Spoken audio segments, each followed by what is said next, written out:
book, All You Need to Know About the Music Minutes from Don Les Passman. And we'll be starting at page 71 where we left off at. Catalog. There's a separate marketing department for older product called catalog product. Film TV.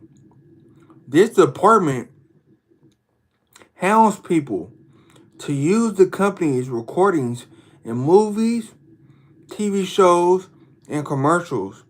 It's also called a sync department, which we'll discuss on page 242. So much for the survivors. Now let's take a trip to Fuzzy Valley. Historically, the other record company departments were sales.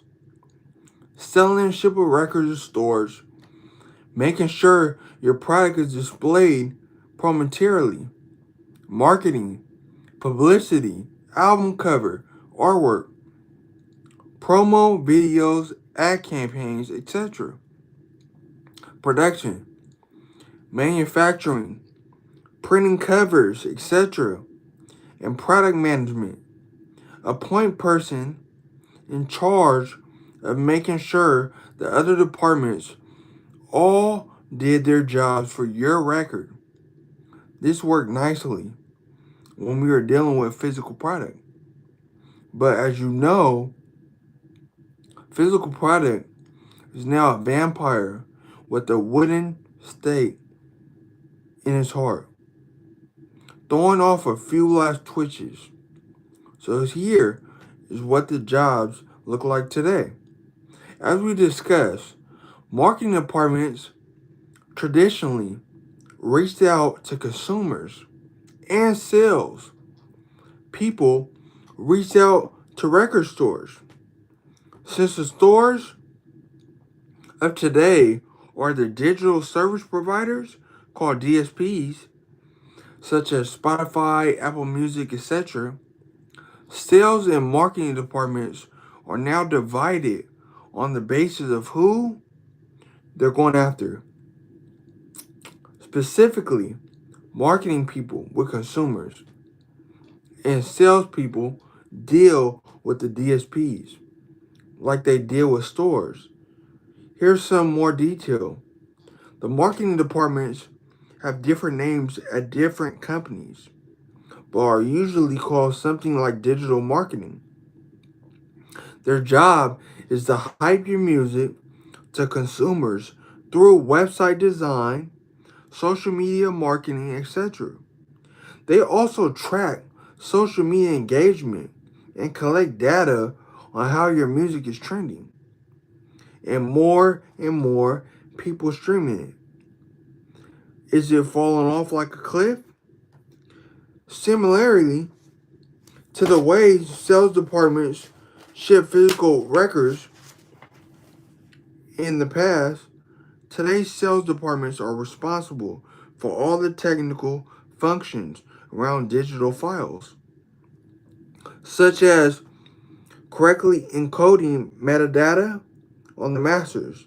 Metadata is the embedded information that tells the name of the song, artist, album, who to pay, etc., and delivering digital files to hundreds of DSPs around the world.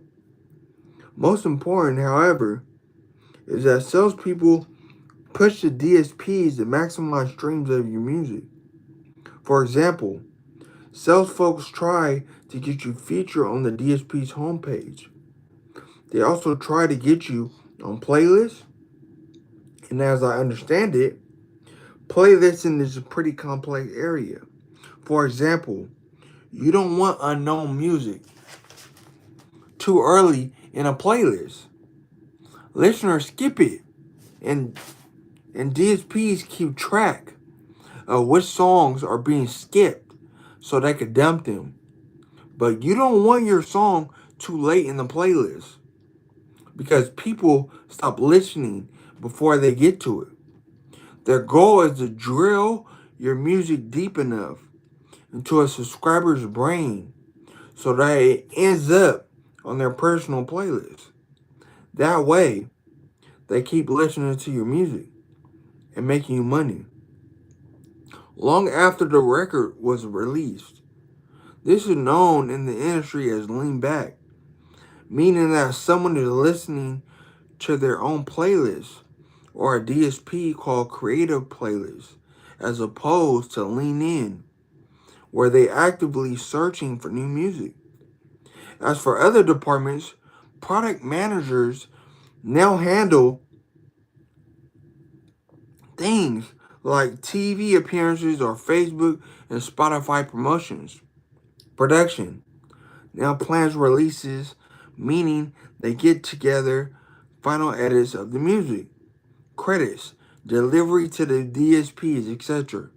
Some companies also have a strategic marketing department that finds endorsement and sponsorship opportunities for artists and takes a percentage of the deals. Finally, we come to the distribution. The major record companies are all distributed by major distributors, which are gigantic distribution networks that are owned by the major labels, parent companies. These distributors coordinate digital distribution and move physical records from manufacturing plants into the stores. They also report streaming data to the record labels. Independents. Independents are record companies that are owned by a major, and they come in two main flavors. One, true independence. A true independent is not owned by a major label, either in whole or in part, and is fully functioning record company on its own. Examples are XL, Merge, and Victory.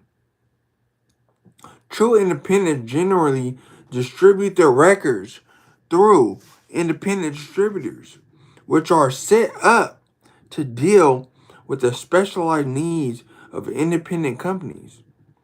Though some larger independents distribute through major label distributors in a few situations.